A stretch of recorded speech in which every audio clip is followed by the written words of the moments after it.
wakati tukielekea kumaliza. Sawa tuungane na ndugu yetu mmoja hivi anaitwa Bwana Pira. Pira Kapeti au? Abbas. Yeye nataka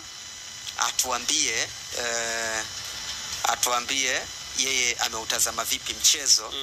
Wakati pia anajiandaa kutuambia, mimi nitaanza kumuuliza ndio kwa nini furaha ya Simba huwa idumu? Yaani goli amekuja hewani. Yes, amekuja hewani. Sasa wewe unaruhusiwa kuanza nayo huko. Kabisa. Bwana Pira. Vipi? Uko salama? Bwana niko fresh niambie. Salama bwana, habari za Dar es Salaam? Bwana tuko salama. Haya bwana, unataka kuulizwa hapa na tuko live sasa HFM, watu wanakusikiliza wakazi wa Mtwara. Ndio. Bwana, kwanza tupe tathmini yako fupi kuhusiana na mchezo wa leo kati ya Simba dhidi ya Al Ahly. Nafikiri Simba lazima wapongeze